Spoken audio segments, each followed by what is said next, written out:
Dennis Bacon. I'm the Chief Investment Officer here at Beyond Wealth Advisors. And today we want to give you an economic update on how we see the economy in today's environment and what we see going forward. Over the past year, we've had a huge ups and huge downs. Kind of interestingly, through the end of April, if we go back 12 months, we actually have a almost flat zero return.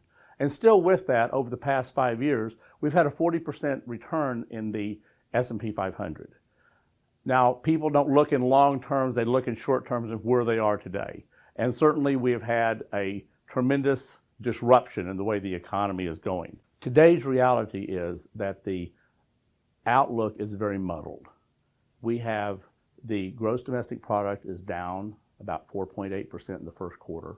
We're expecting another drop in the second quarter that will be somewhere around 15 to 30%.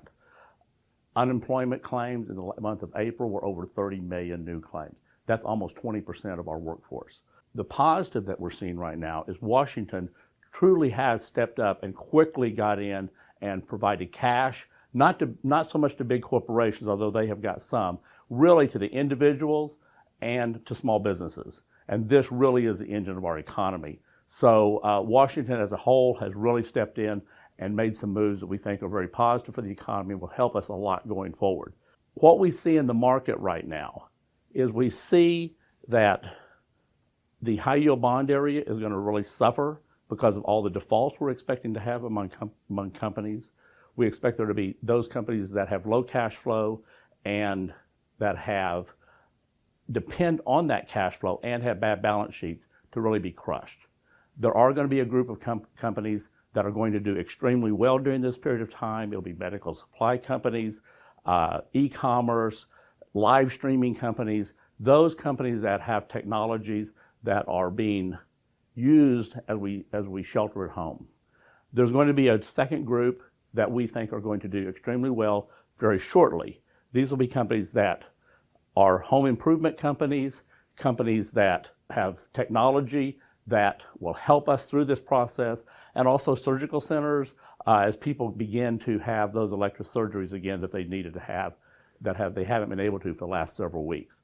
The fourth area of recovery are going to be those companies that depend on social interaction. That would be airline companies, entertainment companies, all types of companies that we have to interact with for them to be able to be profitable. But we do see that happening later in the year. Now, what are the headwinds that we have right now? Quite frankly, the headwinds are all medical. In the area of do we develop a reliable treatment for COVID-19? Do we develop a vaccine for it? Those are the areas that we expect to be important as we move forward. We do feel like that we're going to see a lot of changes in our economy going forward. Some things are going to be systemic to everybody. We feel that in the economic front, households are going to think a lot more about having money and cash that they have available because they have seen how tight they were when they didn't have income for a short period of time. So we see that happening. That's not going to help the economy a lot but it's going to help them personally, and there'll be a lot of focus on that. We see a lot less travel, both personal and business. We found out ways we can do business without having to travel. And we also think global trade is going to be tremendously impacted. The supply chains that companies have had across the world that have been disrupted, not just because of what's going on in China, but all the rest of the world. Companies are going to contract those supply chains and make them shorter so that they don't have as much opportunity for disruption should something like this happen again. From an investment side, we also see that the international component is really struggling. Europe particularly, I think, is struggling a lot.